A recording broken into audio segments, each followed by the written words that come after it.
Hello guys, welcome to a fun weathering video on an Intermountain Autorack here. This is going to be a walkover just on how I'm going to be weathering this car that I'm holding here in this video. What we're looking at is an Intermountain Autorack. This is a Union Pacific version out of their newest run. These are very nice cars out of the box. They're much improved over the previous run where they had panel issues and then issues with the door. These newer models are much better refined. The panels are a lot better. The doors are a lot better. Overall, a much better model. So I went ahead and purchased one of these here. It is a former Mopac car, and the prototype I'm going to be choosing here is a very rusty old car. What we're looking at now here is my first inspection of the model. This is straight out of the box. The only thing I have done with this at this point is I've taken the wheels and trucks off. What I'm just doing over here right now is just reviewing it, looking over it, letting you guys see what it looks like starting off here. Again, I haven't done anything to this. There's no dull coat, no clear coat, nothing. So we're going to be starting with this base model, working on it and turning it into something really cool. Real quickly, we'll look at the trucks and wheels here. Again, I really like the Intermountain wheels and trucks. I think they look really nice. So overall, all of this will be weathered as we go along. And the first thing we're going to do is some airbrush work. So the first step is going to be actually doing the grime coat to this car. And as you can see here, what I'm doing is I've jumped right to my airbrush and I've mixed in a little bit of earth brown with a little bit of black. I don't have an exact ratio, but it's mostly earth brown here. I've loaded it in my little airbrush canister with some 70% isopropyl alcohol, and what I'm doing here is going for a relatively thicker wash for a quick build-up effect on the underside of this car. I'm working down the main beam of this center of the car too. Generally, it's going to be a lot heavier on the ends where you get, a lot of that kick up, a lot of that wheel spray, a lot of that grime is going to be based around where the wheels and trucks are. And it'll usually fan out towards the center. As you can see, I'm kind of replicating that here in this shot. With how I'm spraying my grime out.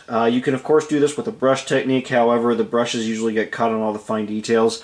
And it's a good way to ruin a perfectly good brush really quick, so the airbrush definitely makes quick work of this job. Again, I'm just hitting up the areas around the bolsters on both ends of this car. So the next step here is going to be fading, and once again I've cleaned my airbrush out. I have not dull coated the model. This is going straight over that grime that we just painted. However, I'm not going to be painting over the grime. This is going to be more over a treatment for the sides of the car. My prototype that I'm modeling is a very, very heavily faded car, and I'm going to be fading the entire model with a liquid white coat here. And generally what I do with this is I start with thin applications at a time and I build it up slowly, and that's the key to this proper transition in color. You want to start slowly and slowly build that color to what you need it to be. You don't want to just jump ahead and then start blasting a very thick coat of paint on this and then, find out that it's not really that good, it doesn't look good, and maybe it's too faded, and then you have to go and clean it off. I've done that before and it's not fun. So what I'm doing here is I'm going over all of the areas on the car. I'm working over the panels, the bare metal panels, and all of the yellow areas, so that's the struts, the end panels, the bottom seam of the car, the main flat car portion. Here in this shot I'm going over the Union Pacific logo, and again you can see this transition as I go. It's a very slow transition, a very slow process, but it is definitely a lot quicker than doing this with brush techniques. I'm not dissing the brush technique. You can do color transitions and filters with the brushes. I've done it on plenty of other cars, but the airbrush does save you a little time, especially on these larger models like this. So you can see I'm just going in. I'm building up the fade coat to what I need it to be, and in comparison with the opposite side, which is still fresh and clean, you can see that bright color difference compared to the pre-faded side there. I'm also going to be hitting the ends here, which is what I'm doing now, and this will be for both ends. I'm also going to do the roof. After I've done all of this and I've gotten the color blended out properly, I will dull all of this together with a little bit of Tester's dull coat. So looking at some prototype photos now real quick, I want to refer to this logo.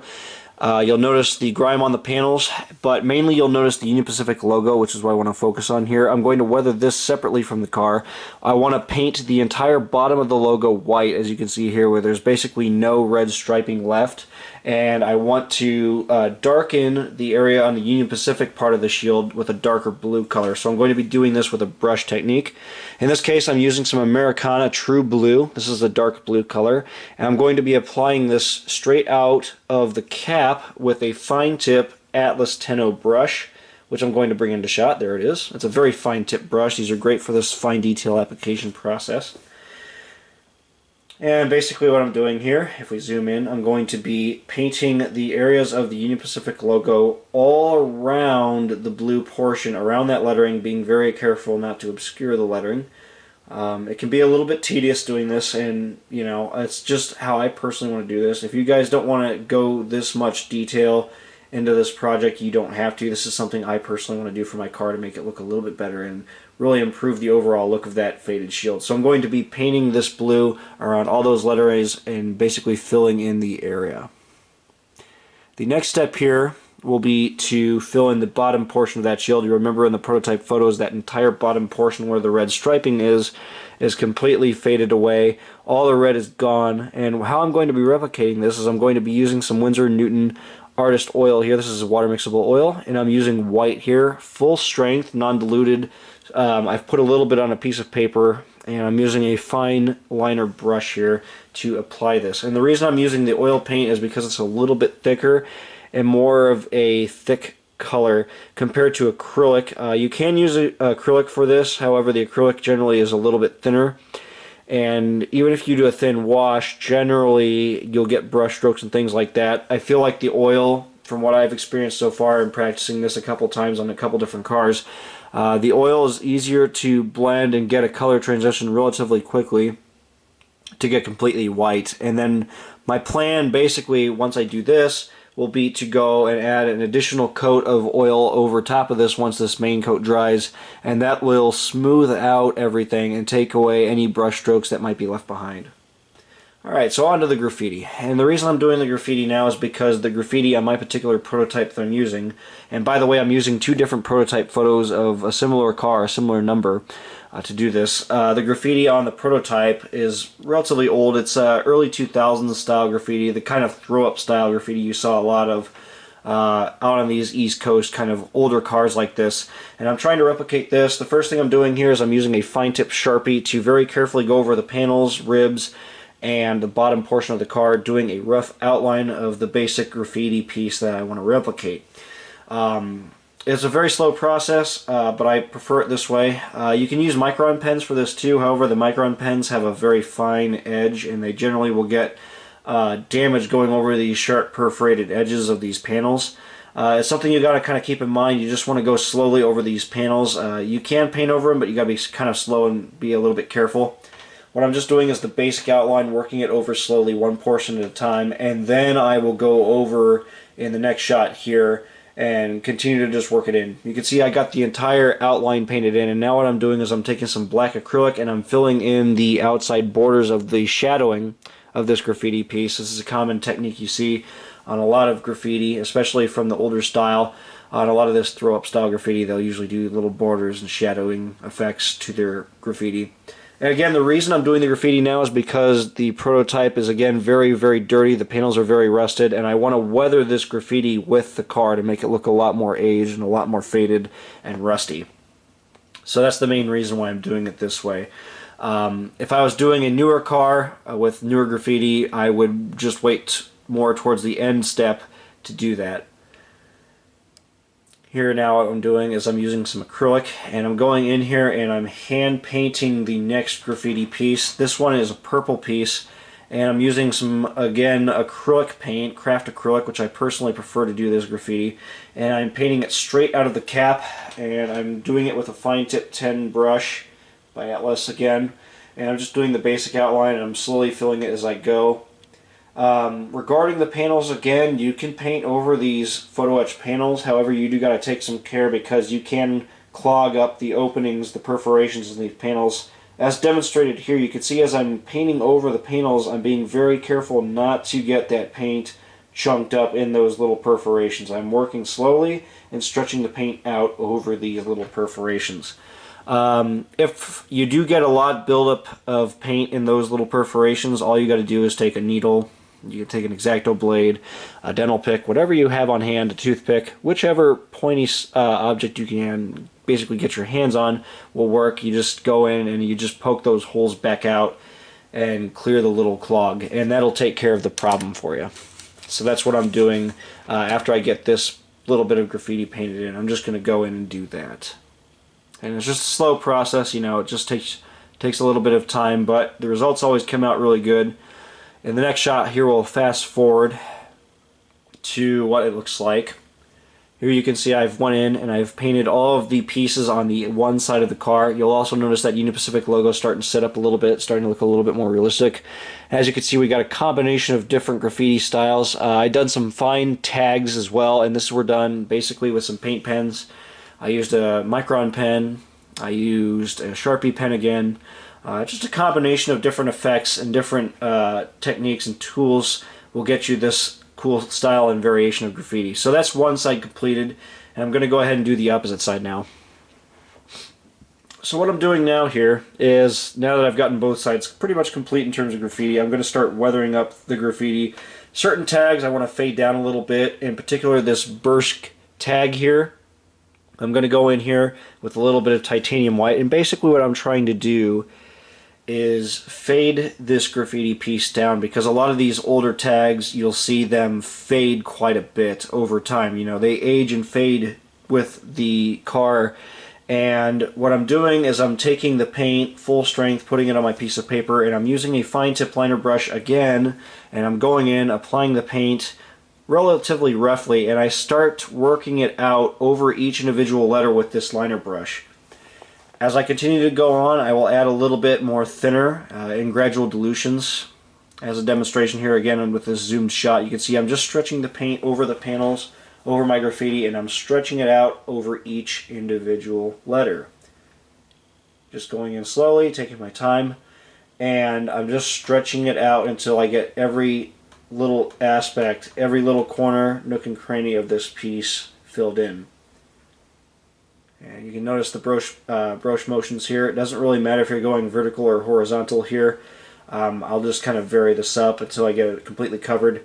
Next thing I'll do is I'll clean off my brush, I'll load it up with a little bit more thinner, and I'll kind of go over the graffiti one more time and start stretching it back out over, further diluting the paint, and also taking out any brush strokes, any noticeable things like that. And just blend it all together, and you'll get a nice looking old faded effect like this. So the next step will be to do the roof, and this is a fun part here. The first thing I'm going to do is actually a sponge technique, and I don't believe I've shown any of this sponge technique material before in any of my videos, so this will be a good card to demonstrate. So I'm using some charcoal gray acrylic straight out of the cap with my cosmetic sponge here, and I'm going to be doing this blotchy pitting effect that you see on a lot of these older white roof Autoracks. Mainly this is a thing that you see over time as these roofs get corroded. They get very, very pitted and faded. What I'm doing is I'm taking the paint full strength and I'm loading it up gradually onto my applicator, and I'm just patting it down over the roof.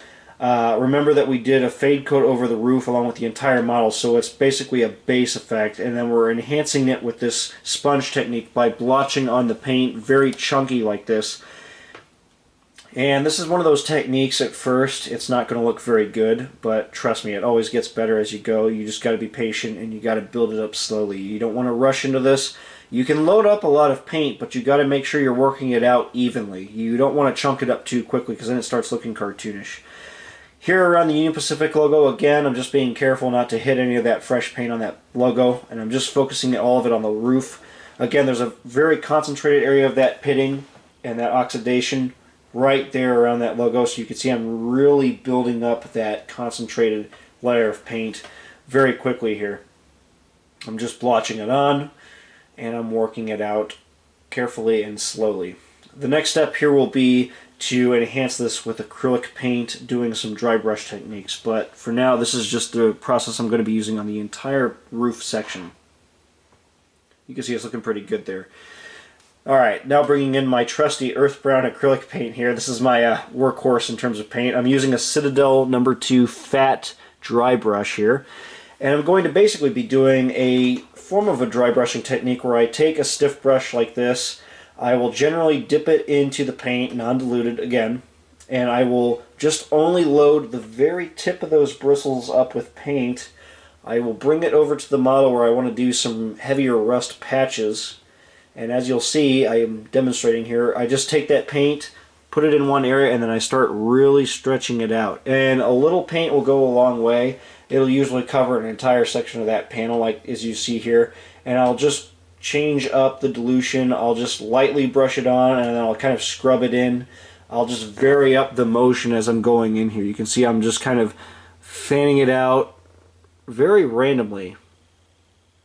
You'll notice that there's a heavier patch there. We will be enhancing this all with oils in the next step, but this is the base effect. I like to use the acrylic. I might even lay in a little bit of a darker dilution with a little bit of black mixed into my earth brown, but in this case the earth brown will do fine as the base coat. The next step will be using my Winsor & Newton water mixable burnt umber oil paint, and this will be the fresher rust tone. And this paint is wonderful. I mean wonderful for doing fresh rust. I do this as a base coat first, and I'm going to be again just loading it up on my bristles of my Citadel No. 2 brush. I'm going in full strength here, and I'm going to be applying that oil in the heavier patches of rust only. Not so much the entire roof, just in the darker, heavier rust patches around that acrylic work again, and I'm going to fan it out. Again, at first it doesn't look very good, but trust me, as you go along, it starts looking a lot better. You just got to be patient with this, work it in kind of slowly, and just do it as the prototype dictates. Again, the roof of my prototype is very heavily rusted here in very patchy manner, so I'm just going in with a very random effect here, in very random brush motions to get the effect that I need. Knowing how to paint all this and change up the texture and the feel as you dilute this down, brushing the paint over these panels, it all comes in time. You'll get a feel for how your brushes interact with the surfaces of these models, and you'll know what kind of amounts of pressure to use as you go. Anyways, you can see I'm just working this down, and I'm just being patient to get all these areas painted up. The next step will be to apply some sienna wash, but we'll save that for the next step later on once that dries. In the meantime, we're going to work on the panel weathering. In this step, I'm again using that burnt umber oil, and I'm going to be loading up my Citadel brush with a wash of this paint. I got a little cap of paint thinner, or you can also use mineral spirits, whichever you got. I'm just loading up my paint with a little bit of this thinner at a time. I'm mixing it right there on my mixing paper, and I'm taking out some of that extra thinner, just diluting it down a little bit, and then I'll transfer the brush over. And what I'm trying to achieve here is a very rusty, dark, patchy rust applied to these panels. Again, the panels on the prototype, if you remember that prototype photo I showed earlier, the panels are very rusty. They're very grimy, very dirty. You can see I'm painting over the graffiti, again to further age the graffiti. We're working on the opposite side now, and I'm just very carefully right now only working on the photo etched metal panels, which have been pre-faded. And again, keep in mind, after I did the fade coat, all this was dull coated in, so that's very important, because if you were to try to do this over that acrylic, you would just end up taking all that acrylic off with the rust, and it would look really crappy. So again, as a demonstration here, you can see again I'm focusing that paint solely in the panel sections, and I'm working around that graffiti. I'm not trying to get the full diluted wash of this rust on that graffiti. I'm getting the majority of it on the panel, and then I'll do a very light wash of this rust over the graffiti to make it look like some of that's washing down over it. And it further blends the graffiti into the side of the car. You can see at first it was really popping out. This really basically really subdues it, is what I'm trying to say. It softens it up a little bit. It blends it in more with the side of the car and makes it look a lot more natural, a lot more realistic, a lot more aged.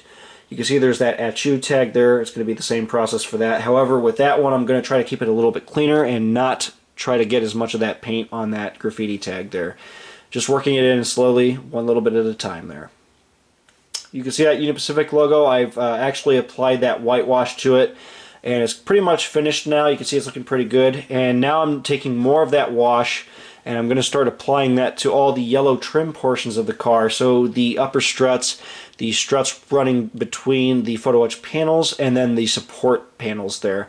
Working it down slowly and building it up. You can see I'm working the paint out, and I'm adding little gentle brush strokes in because I want it to look kind of streaky too. I'm being very careful not to get that rust on the Union Pacific panel itself, just because the panel itself is weathered differently. I don't want to get rust on that panel. We're going to be doing some dot techniques for rust to pit it up a little bit later. Right now I'm just working that all over the ends, the sides of the car, just in little portions. And as another demonstration, I'm going to be doing a very diluted wash with this rust color on the end panels there. So the end sheet that's connected to the guards on the doors, I'm taking a flat, long liner brush, and I'm doing a very thin diluted wash. I know my hands keep kind of getting in the way here, but you can kind of see what I'm doing. I'm basically brushing the paint in, I'm working it out, and I'm blending it over all of the yellow surfaces of the model. Getting into those walkways, you can see where the grab irons are on that ladder structure. It's a little bit harder, and I will switch to a thin liner brush, and I will load that paint in kind of sloppily like this, very diluted, very wet with thinner, and I will get it in underneath all of those nooks and crannies. After I've done that, I will take my brush, clean it off, and then I will actually drop in a little bit more thinner. You can see there's a lot of thinner puddling up. If you get those puddles, just dry your brush off like I'm doing here with a napkin, suck some of that extra thinner up, and you'll be good to go. And just basically let it naturally air dry, and it'll work out nicely. So the next thing I'm doing is the car body rust pits and streaks. These little panels here are usually areas where rust will channel and collect, and it'll usually run down the flat car portion at the base of the car and on the prototypes, and it'll work down. You'll see varying dilutions of this rust kind of work down as it goes. And so I'm just varying up the strength of this oil using my Atlas number 10 brush, and I'm just brushing it on very slowly and carefully in certain areas where I want it, again, based on where the prototype has it. And I'm just working it on. I'm also adding some little rust, basically little rust dots, little discolorations, little areas where there's some scratching, some side impacts, and then I'm just, again, slowly diluting that, working it down, just adding some interesting little effects to give us a little bit more variety, a little bit more realism. Again, these are all little things that are basically on the prototype I'm modeling, and that's why I'm adding them to this particular car. But each prototype is different. Some of them don't have these streaks and stuff as severe, but a lot of the older cars mainly have this degree of streaking, so you can see I'm just really working it out. Again, in a demonstration here, I'm working some of that over the graffiti, doing my scratches and pit technique with that Atlas brush. And again, a good fine tip brush with a relatively stiff bristles will really work well for this. You can see it really does a good job of adding those little streaks. Once I paint them, I add the following runoff streak around them. And again, I'm just doing a varying degree of washes. If you're not satisfied with how they're looking, you can take a flat brush like this, again loaded with thinner, and you can kind of clean up your lines a little bit. And it's a good way to kind of straighten up your lines also. So now we got the sides mostly completed for now. I'm going to go ahead and switch back to the roof and finish the roof up with the raw sienna that I'm holding here. And again, that's water mixable oil. And I am using my flat liner brush, and I'm going to be putting this lighter rust color, again, only in concentrated areas where there's heavier rust streaking and buildup. You can see I'm just taking this paint very diluted, and I'm working it out to give me that contrasting rust color. Generally with rust, you'll get the varying different tones of rust. You'll get that dark reddish brown color, and you'll get more of a vibrant fiery orange color, and this is what I'm trying to replicate here. Using the 2 colors, sometimes 3 colors, can really give you a good realistic looking rust effect. And you can see as I work this color out, I will go thinner and thinner with that color as I stretch it out and fan it out down the top portion of the car. Overall, it's starting to look really good here. It's actually starting to look a lot more like the prototype, and I'm very happy with that. It's looking really good here. Now my favorite part, and it's going to be adding the rust spots and pits, and this is something I do to a lot of my rust bucket models, my grain hoppers, and in this case the Autorack, because the Autorack has a lot of rust pits and a lot of scratches, a lot of little pits and stuff. At first, what I like to do is I take my earth brown acrylic with my Atlas 10 brush, I put a lot of fine little lines, a lot of little dots, in small and concentrated buildups of these dots. My dot technique is something I really like to do. It's something that adds a lot of realism. Small dots count too, so I really do like to just kind of just stipple the brush on the side there. You can see I just really gently kind of dot it on there, and then for heavier rust spots like the one I'm painting there, I'll go a little bit heavier with the application. I'll start filling it in a little bit more.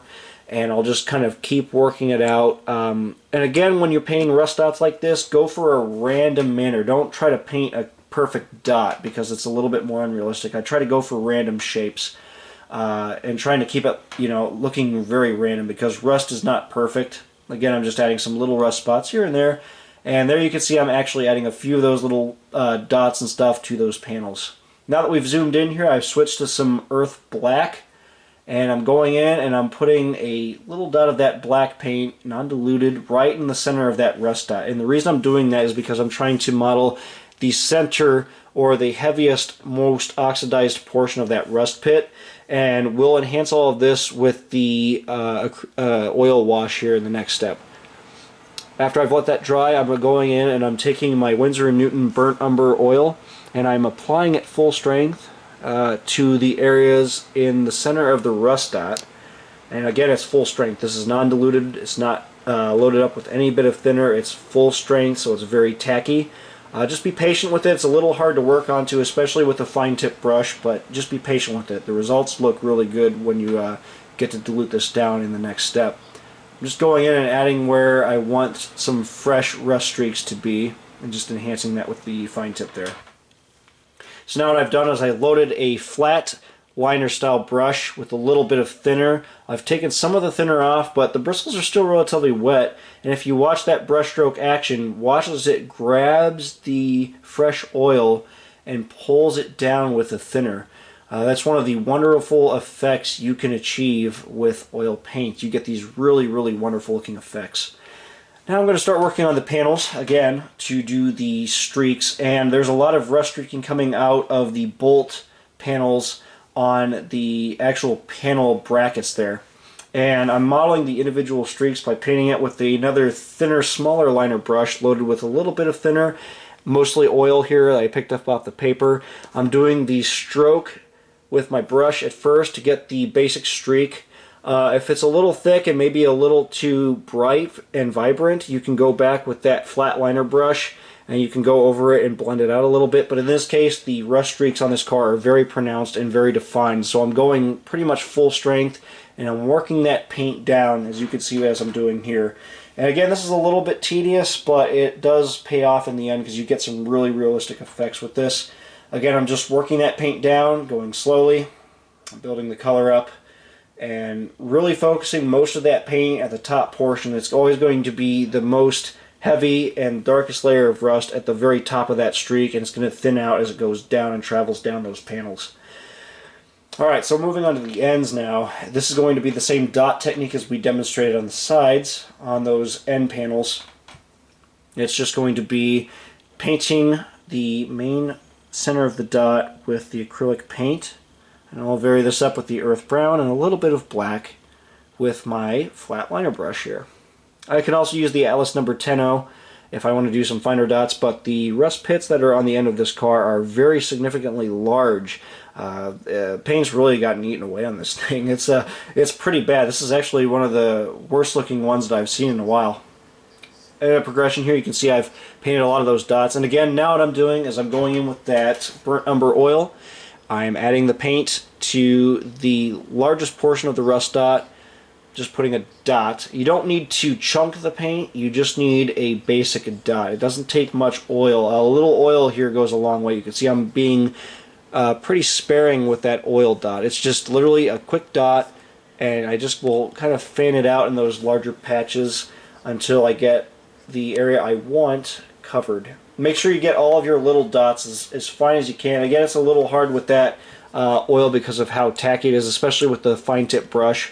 But if you can get it, it does pay off. And you're going to see again the magic of that flat liner brush loaded with oil. Watch as this paint gets streaked down. You can see it starts to very quickly transform, and you quickly add years of rust streaking to it within a matter of seconds. Go very slow, be very careful. You don't want to try to go sideways with the brush. You want to try to keep this as straight as possible. Again, the oil is very forgiving here, so if you do get some crooked lines, just go back over it and try to stretch it back out and fan it back out as flat as possible. But again, I'm taking my time here. You can see that sheen. That shows how much thinner is actually on the brush. Again, the brush is not soaked with the thinner. It's just wet, basically water wet. And I dry it off partially on a paper towel, and again go over that paint, and you can see how quickly it transforms that oil. There's the finished, basically the finished effect. It's looking really good. This car's really starting to take shape, and I'm really satisfied with it. There's a good look at that graffiti, which is turning out really good. I like the faded TTX logo there. That came out really good. I added some white dot fading. I also added the safety stripes at this point. I jumped ahead a little bit. That's my Western safety tape. I've reinstalled the trucks, which I weathered off camera with my acrylic mix. I got the dots done. The logos are done. The rust pitting is done on the ends. So overall, the car's basically almost done here. We're going to be doing the final go over. If I want to add a little bit more rust and touch up some areas, I can. The roof came out really good, you can see there. Basically, the next step is going to be applying powders, but overall, everything's looking really good. So moving on to the powders, what I like to use is either Bragdon or Monroe Models powders. And in this case, I'm using some dark earth. This is a good road grime color. And I'm going to start working on the coupler on the ends. And I'm going to be doing the kick up around the base of the car as well, mainly in the area around that coupler. I will be applying this in the basically the vertical underbody panel. I'm going to be applying it in certain areas on the sides, really where I want a darker, fresher looking dusty rust effect to be. This is a great way to achieve that dusty rust. You can see the color starts to build up. It starts to fan out, and I'm using a relatively large soft bristle brush to apply this and gently fan it out. Now what I'm doing is I'm working on the certain little areas on the side of the car. There I'm demonstrating what I was talking about earlier. I'm going in with a thinner liner brush that I use specifically for powder application, and I'm going in and I'm dabbing that powder pretty heavily and I'm fanning it out. Again, it's going to be very concentrated on the main portion of the end of that slope sheet there where the truck is. I'm also going to be applying powder to the trucks. I'm going to be applying it basically all over the underbody to give me a fresh, dustier, grimier rust tone. I'm not going to show everything here because my rust work, my powder work is pretty self-explanatory. The trucks are very easy to do, and I'm just applying basically this powder over all the fine little details. Here you can see I'm applying just a little bit around the area where that brake ratchet is. Again, just applying it very randomly. I'm only putting small little bits of this powder in at a time. A little goes a long way. It's just a highlighting effect here. Again, I'm not going into too much detail. I'm not going to show every square inch of this car with this panel and this powder application because you guys have seen enough videos in the past of how I like to use my powders. I just like to go in, again, very sparingly. Less is more here. Just add it. It's just really a fine finish detailing effect. And something I should mention here, before I applied the powder to any portion of this car, I dull coated the model. That's very important. Make sure to dull coat and seal in all of your acrylic, all of your oil work after a few days. In this case, the car sat for 3 days before I actually sealed it. I let everything get good and hard in terms of oil. Especially with oils, you got to really let them set up. I dull coated it, and now I'm applying the powder over that sealed up, basically clear coated model. Here you can see I'm going in and I'm starting to apply a little bit of actual fresh mud to the wheels. This is something I like to do. The trucks on these Autoracks generally will get fresh mud caked on the very bottom of the truck frame. And here I'm just going in as a finishing effect and I'm just dry brushing some fresh mud over the springs. Again, the trucks look really good there. You can see the powder effects I've done with a little bit of bright earth rust and stuff. And now here's the finished model. Here you can see that beautiful looking Union Pacific logo. Very nicely faded. The panels look really good. The graffiti looks really good. That roof came out awesome. And this was all done over a matter of about 2 weeks. The efforts were really worth it. Hopefully this inspires you guys to try some of these techniques on maybe one of your Autoracks. Again, I'm very satisfied with this model. I hope you guys like this little tutorial. Thank you for watching. I will see you in the next video. Take it easy, guys.